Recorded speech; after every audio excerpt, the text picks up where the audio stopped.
اس میں کچھ خوشیاں ہوں گی، امیدیں ہوں گی، نئے اعلانات ہوں گے، لیکن یہ نیا سال، نئے پاکستان کا یہ نیا سال ایک بار پھر ناکامیاں، نا امیدیاں ملنے کو ملی ہیں، اور جہاں ایک نئی مہنگائی کی لہر ایک تحفے میں دی ہے اس حکومت میں، ایک نئی بمبارڈمنٹ سے شروع کیا ہے یہ سال، ایک پیٹرول کا بہت بھاری بم گرایا ہے عوام کے اوپر، پیٹرول کی قیمتیں 3 روپے اضافہ، اور اب کہتے یہ ہیں کہ ہم نے جی بڑا اچھا کیا، سفارش تو 9 روپے کی تھی تو خان صاحب نے اس کو کم کر کے اور 2.5 روپے اضافہ کیا ہے۔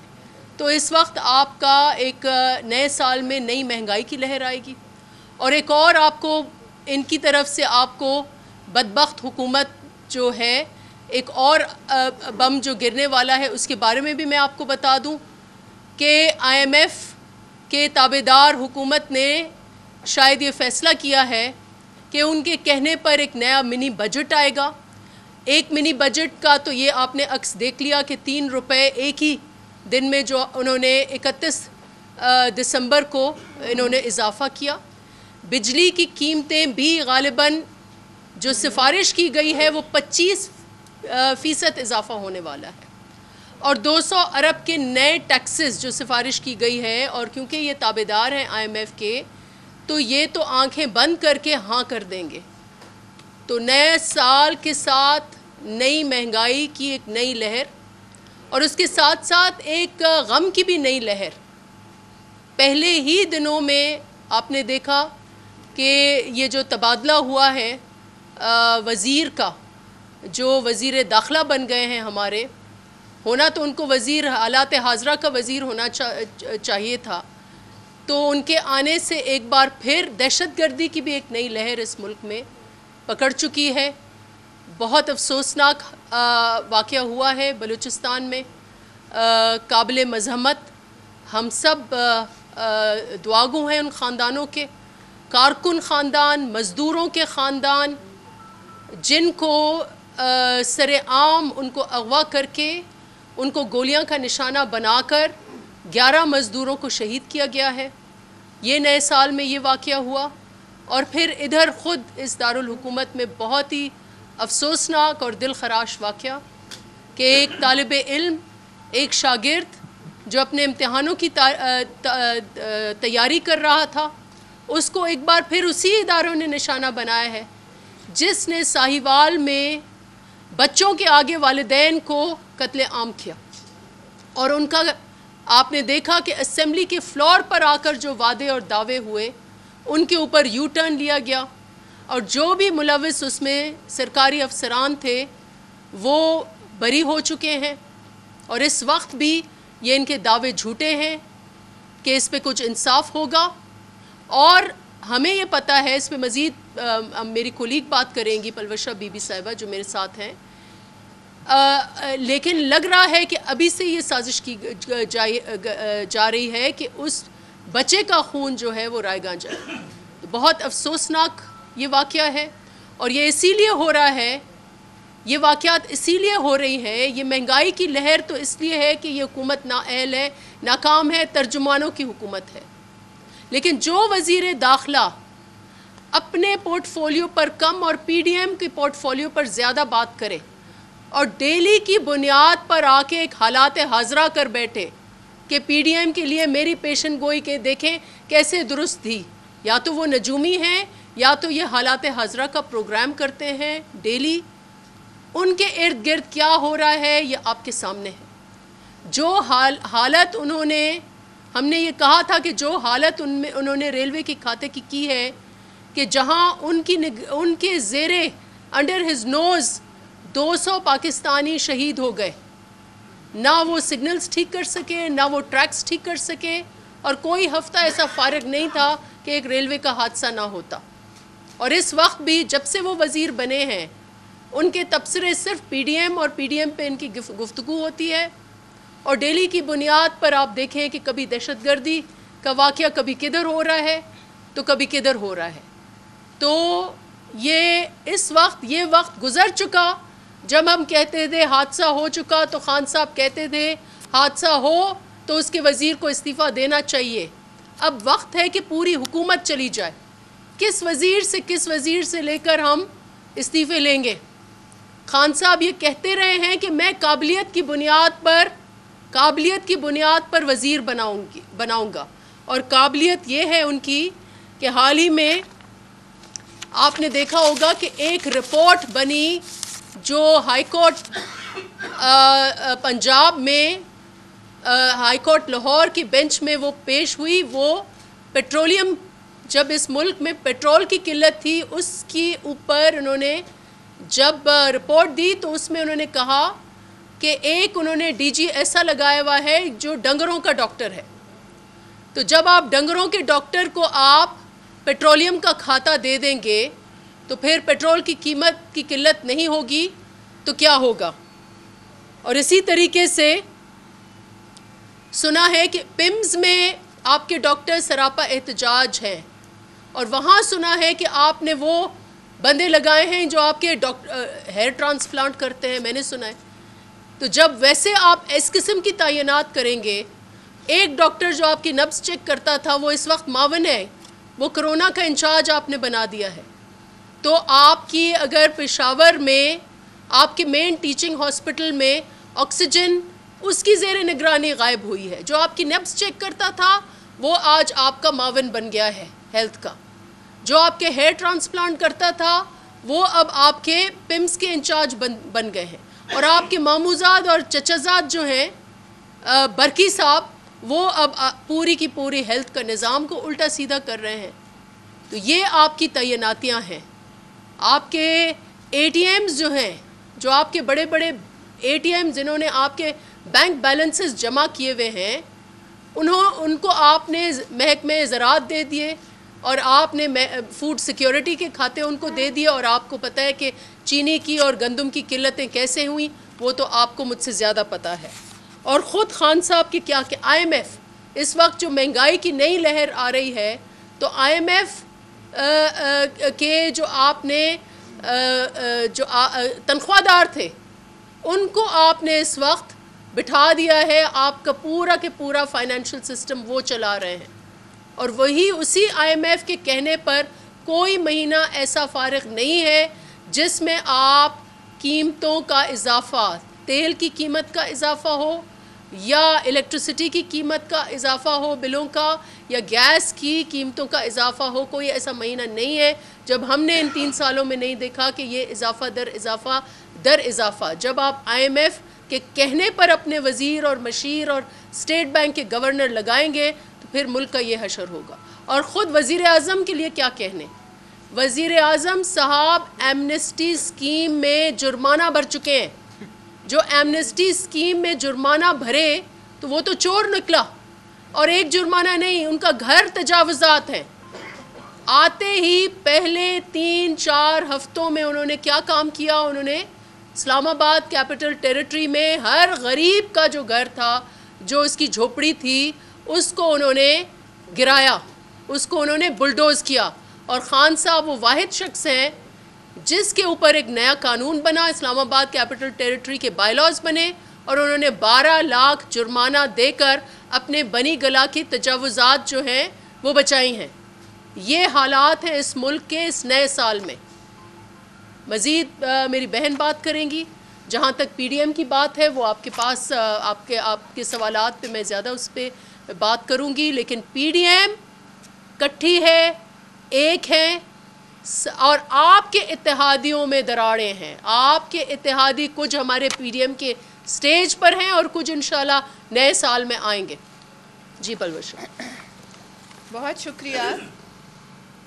بہت سی باتیں نفیسہ صاحبہ نے کی، لیکن میں آپ کی توجہ دلانا چاہوں گی، اور آپ میں سے بہت سے ایسے دوست ہمارے یہاں بیٹھے میڈیا سے جو اس ملک میں بڑھتی ہوئی لاقانونیت کا اور خاص طور پہ ریاست مدینہ میں شکار ہوئے ہیں اس کے دارالحکومت میں. میں آپ کو یہ اور آپ کے ذریعے قوم کو باور کرانا چاہتی ہوں کہ جس وقت مچھ میں آپ کے غریب بے گناہوں کے مزدوروں کے گلے کاٹے جا رہے تھے، اس وقت اور شاید ابھی تک وزیر اعلیٰ بلوچستان دبئی میں استراحت فرما رہے ہیں۔ جس وقت اسامہ وہ جو بچہ تھا، اسٹوڈنٹ تھا، اس کو اسلام آباد کی سڑکوں پہ گولیوں سے بھونا جا رہا تھا، وہ ریاست مدینہ جہاں سے احسان الاحسان نکل گیا لیکن اسامہ کو بھون دیا گیا، اس وقت وزیر داخلہ سیاسی بیان بازی فرما رہے تھے۔ یہ وہ وزیر داخلہ ہے جن کو سپریم کورٹ نے بہت شرم دلائی کہ آپ کے اوپر کئی جلی ہوئی 100 سے اوپر تو جلی ہوئی لاشیں ہیں، اس کے علاوہ وہ لوگ ہیں جو مختلف حادثات میں شہید ہوئے لیکن 100 سے زیادہ لوگ جل کے مرے، لیکن انہوں نے استعفیٰ نہ دینا مناسب سمجھا۔ آج ان کو 22 کروڑ لوگوں کی جان اور مال کا محافظ بنا دیا گیا ہے۔ جس وقت ایک 22 گریڈ کے افسر خرم ہمایوں نے اپنے سر میں گولی ماری، اضطراب میں، بے عزتی کے ڈر سے، عزت اچھالے جانے کے ڈر سے، نیب کے ڈر سے، اس وقت نیب کے چیئرمین صاحب اپنے مخالفین کو پکڑنے کی تیاری میں تھے۔ ساہیوال کے سانے سے لے کر جن کو ریاست مدینہ کا جو والی ریاست مدینہ ہے ان کے محل میں بلا کر چند لاکھ روپے تھمائے گئے تو ان کے دادا کی آنکھوں میں آنسو پوری قوم نے دیکھے۔ وہاں سے لے کر ریلوے میں جلنے والے ہمارے جو پاکستانی ہیں وہاں تک، لاہور کی سڑکوں پر کسانوں کو تیزاب سے نہلانے کے واقعے سے لے کر اسامہ تک، پشاور میں سانسیں بند کرنے سے مرنے والوں سے لے کر مچھ تک، اس ملک میں اگر کچھ جاری ہے تو صرف موت کا رقص جاری ہے۔ ریاستی اداروں کو اس ملک کے وزیر اعظم اور اس کے معاونین اور اس کے حواریوں نے زہر آلود اس حد تک کر دیا ہے کہ وہ سب قاتل بنے پھر رہے ہیں۔ کسی ماں کا بچہ محفوظ نہیں اور کوئی گارنٹی نہیں کہ آپ ہم میں سے کوئی گھر سے جو زندہ نکلے گا وہ اسی حالت میں واپس گھر جائے گا۔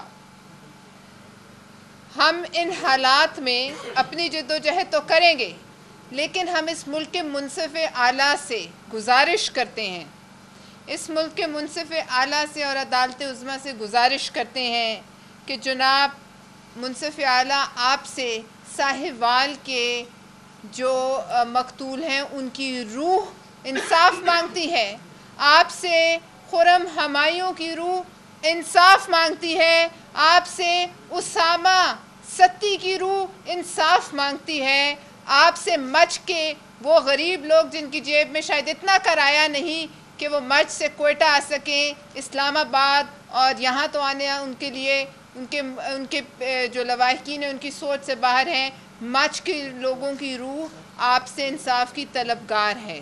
اس وقت قوم پی ڈی ایم کے علاوہ آپ کی طرف بھی دیکھ رہی ہے۔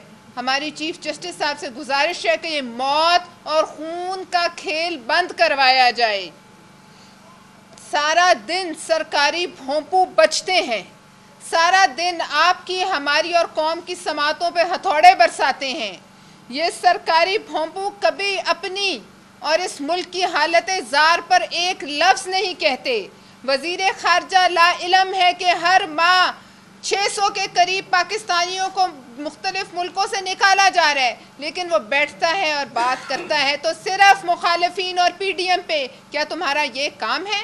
کیا تمہیں پتہ نہیں کہ تم نے ملک کو کہاں لا کے کھڑا کر دیا ہے؟ کیا تمہیں پتہ نہیں کہ آج ملک تنہا ہے؟ تم نے سعودی عربیہ کا قرضہ دینے کے لیے 14% پہ چائنا سے لون لیا جو کہ تاریخ میں سب سے زیادہ مہنگا لون ہے۔ آپ کو یہ بھی علم نہیں، 8 روپے کی جب فی یونٹ بجلی تھی تو آپ کہتے تھے جلا دو بلوں کو۔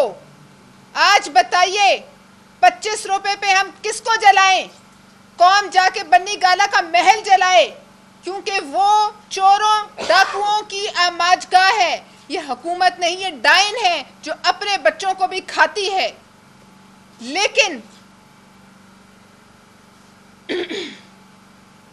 ہم یہ کہنا چاہتے ہیں کہ پی ڈی ایم کا تو ایک ایک لیڈر آپ پکڑ کے اپنے مخالفین کو اندر کر دیں، لیکن یہ جو 21-22 کروڑ ہیں جن کو آپ بھیڑ بکریاں سمجھتے ہیں، اصل ڈر تو اب یہ لگا ہے کہ یہ نکل پڑے بھوکے اور یہ نکل پڑے بے روزگار اور یہ نکل پڑے جن کے گھروں کے چولہے ٹھنڈے ہیں، تو پھر تمہارا کیا ہوگا؟ لہٰذا ہم یہ وارننگ دیتے ہیں. پاکستان پیپلز پارٹی تو یہ جنگ سڑکوں پر لڑنے کی عادی ہے اور آخر وقت تک لڑے گی، لیکن خوف یہ ہے کہ اس ملک کے انتظامی ڈھانچے کو مفلوج کر دیا گیا، پی آئی اے سے لے کر ایک ایک ادارے کو مفلوج کر دیا گیا، جن لوگوں کو نوکریوں سے نکالا گیا، ریڈیو سے لے کر آپ کے ہر پی ٹی وی تک، آپ کے پی ٹی ڈی سی تک، ہر ادارے سے لوگوں کو نکالا گیا. اس ملک کے انتظامی ڈھانچے کو مفلوج کرنے کے پیچھے ایک بہت بڑا ہی سازش ہے. اس ملک کے سیاسی لیڈران کو، جن کو اس کھیل کی سمجھ ہے، ان کو ایک ایک کر کے اندر کرنے کے پیچھے یہی راز ہے کہ اسرائیل کو تسلیم کرنا ہے، اور تم کر چکے ہو اندر ہی اندر، اور کشمیر کو دے دینا اس کی پہلی کڑی ہے. لیکن یہ یاد رکھنا کہ تم نے ایسی کوئی حرکت کی تو یہ گلیاں ہوں گی، اس ملک کے یہ بھوکے بے روزگار عوام ہوں گے اور ان کے جوتے ہوں گے اور تمہارے سر ہوں گے. بہت شکریہ. ناز you want to add one or two things? ایک تو کم نہیں بیٹھو. بسم اللہ الرحمن الرحیم. دیکھیے، پی ڈی ایم سے خوفزدہ اور بوکھلائی ہوئی یہ حکومت کو اس وقت ہوش کے ناخن لینا چاہیے، کیونکہ یہ ایک ایسا لمحہ ہے جس سے ملک کی عوام پریشان ہے. روٹی عوام کی چھن گئی ہے. جو 2 وقت کی روٹی کھاتے تھے، جو سفید پوش لوگ تھے، ان کو لنگر خانوں تک یہ حکومت نے لانے کا جو مہم چلایا ہوا ہے، یہ انتہائی افسوسناک ہے. جو لوگ کسی کے آگے مانگنے سے بچتے تھے اور سفید پوش تھے، جو خود کما کے اپنے بچوں کو 2 وقت کی روٹی عزت سے کھلاتے تھے، آج ان کا اتنا برا حال ہو گیا ہے کہ لوگ اپنے بچوں کو 2 نہیں 1 وقت کی روٹی بھی کھلانا مشکل سمجھ رہے ہیں. دواؤں کی قیمتوں میں اضافہ ہو یا بجلی کے نرخوں میں اضافہ ہو، اور ہر چیز پہ، ہر فورم پہ ہم دیکھتے ہیں کہ یہ حکومت جو ہے یہ ناکام در ناکام نظر آتی ہے. اور ایک کام انہوں نے کیا ہے 2.5 سال میں، جو ہم دیکھتے رہے ہیں اور پوری عوام نے دیکھا، وہ صرف انتقامی کارروائی ہے. اور حکومتیں انتقامی کارروائی کے بلبوتے پہ نہیں چلا کرتی. جس ویسٹ کی ڈیموکریسی کے دعوے کر کے اور جس ویسٹ کی ڈیموکریسی کی مثالیں دے کر یہ حکومت جو ہے یہ تھکتی نہیں تھی، تو تھوڑا سا ان کے گوش گزار کرنا چاہتی ہوں کہ آج اگر جن ملکوں میں جمہوریت قائم ہے اور مضبوط ہے، اس کی وجہ ان کا پارلیمنٹ مضبوط ہے. ان کے پاس جمہوریت تبھی مضبوط ہے جب ان کی پارلیمنٹ مضبوط ہے.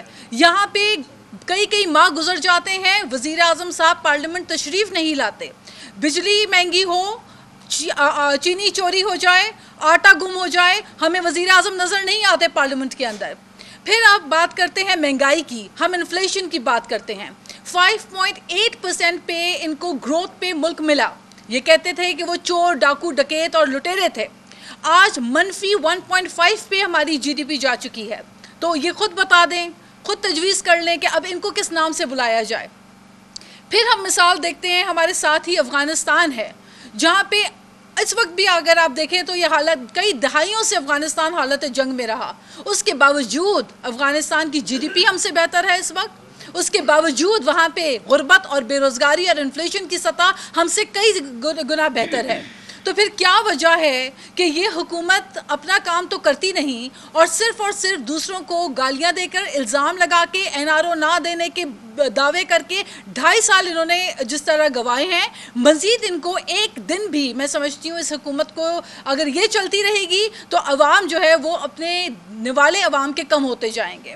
تو اس وقت غور کرنا پڑے گا. میں سمجھتی ہوں کہ عوام جو ہے وہ جس طرح پی ڈی ایم کے جلسوں میں آپ کو نظر آ رہی ہے، چاہے کراچی ہو، چاہے لاہور ہو، اور چاہے محترمہ شہید بے نظیر بھٹو کی برسی میں جو عوام کا ایک جو جذباتی عوام آپ نے دیکھا کہ عوام کا جمع غفیر وہاں پہ لاڑکانہ پہ پہنچا تھا. یہ سب عوام کی جو آواز ہے، یہی اصل میں جمہور ہے، یہی جمہوریت ہے. اور پھر میں ایک بات کرنا چاہتی ہوں کہ جس طرح اسلام آباد میں ایک 22 سالہ نوجوان طالب علم کو 20 گولیاں مار کے اس کا قتل کیا گیا، اس کو شہید کیا گیا، اور پھر اس کے بعد اس کے کسی ہم نام کے اوپر جو لگایا گیا 2 سال پرانا کوئی پرچہ تھا وہ گاڑ کر مزید ان کے والدین کے تکلیف میں اور دکھ میں اور زخم میں نمک چھڑکنے کے برابر جو کام کیا گیا، یہ انتہائی افسوسناک ہے.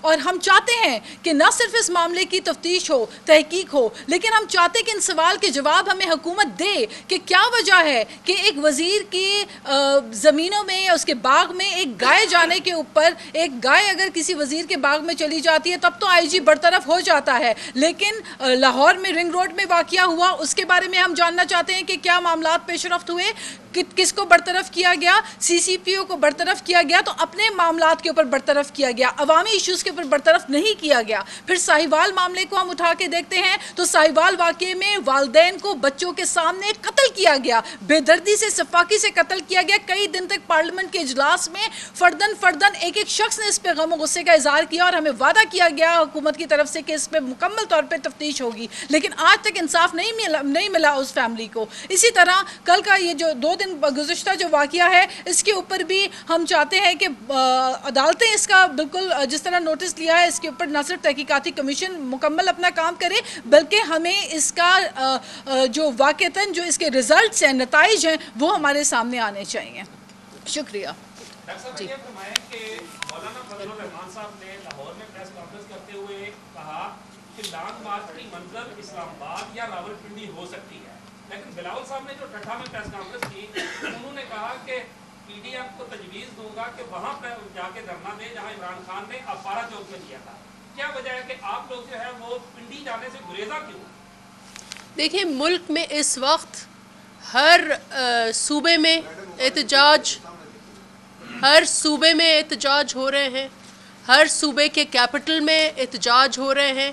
پاکستان کا آئین ہمیں اجازت دیتا ہے کہیں بھی کسی وقت بھی پروٹیسٹ کر سکتے ہیں، یہ ہمارا فریڈم ہے، فریڈم آف ایسوسیشن ہے. پی ڈی ایم جہاں فیصلہ کرے گی، کل باولپور میں ریلی ہوئی، آگے مالاکنڈ میں ہونے والی ہے، اس دن مردان میں ہوئی، کہیں بھی پروٹیسٹ ہو سکتا ہے، یہ مشاورت سے ہوگا.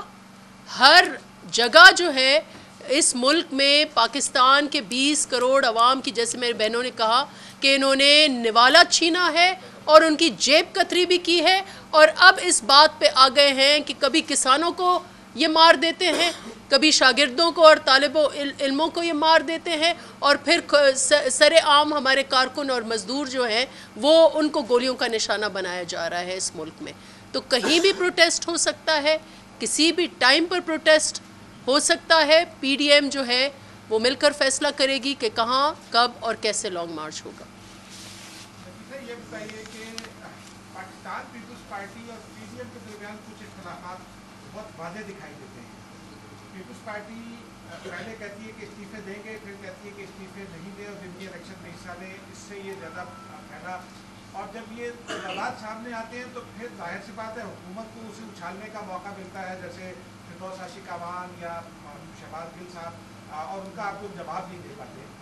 ایکچوئل صورتحال کیا ہے؟ یہ بھی کرتے ہیں کہ پیپلز پارٹی کے رابطے ہیں، بہائنڈ دی ڈور رابطے ہیں کچھ قوتوں کے ساتھ، اس حوالے سے بھی ذرا وضاحت کریں. جی پلوشن. جی سب سے پہلے تو یہ ہے کہ جہاں تک آپ نے کہا کہ ہم جواب نہیں دیتے، ہمارا اس وقت جو ہدف ہے وہ نوکر اعظم ہے. ہم نوکروں کے چاکروں کو جواب نہیں دیں گے. ہم جو بڑا نوکر ہے اسی سے ابھی جو ہے جنگ جاری رکھیں گے جب تک کہ وہ نکال نہ دیا جائے. اور دوسری بات یہ ہے کہ یہ ان کی خواہش ہے، اور ایک پوری فوج ظفر موج معاونین کی اور وزیروں کی جو سرکاری خرچے پہ سارا دن بیٹھ کر جیبیں بھی بھرتے ہیں اور پریس کانفرنسیں بھی کرتے ہیں، وہ صرف ان کی بیسٹ ڈیفینس کی لائن یہ ہے کہ ان میں جھگڑا پڑ جائے اور پھوٹ پڑ جائے. اس سے آگے اگر آپ ان سے پوچھیں کہ اگر نہ پڑی تو آپ کیا کریں گے تو ان کے پاس کچھ کہنے کو نہیں ہے. اور کل شیخ رشید نے خود یہ کہا ہے ٹی وی پر، وزیر داخلہ نے، کہ یہ لانگ مارچ ضرور کریں گے. لہٰذا اگر وہ کہہ رہا ہے تو آپ سمجھ لیں کہ ان کو بھی اس بات کی سمجھ ہے. دیکھیں میں آپ دیکھیں پی ڈی ایم، ہاں، کہ جو بات شیخ رشید کو یا ان لوگوں کو پہلے دن معلوم ہوتی ہے، پیپلز پارٹی کو بات بہت بعد میں پتہ چلتی ہے. پیپلز پارٹی کے حوالے سے شروع دن سے شیخ رشید صاحب یہ کہہ رہے تھے کہ پیپلز پارٹی استعفے نہیں دے گی.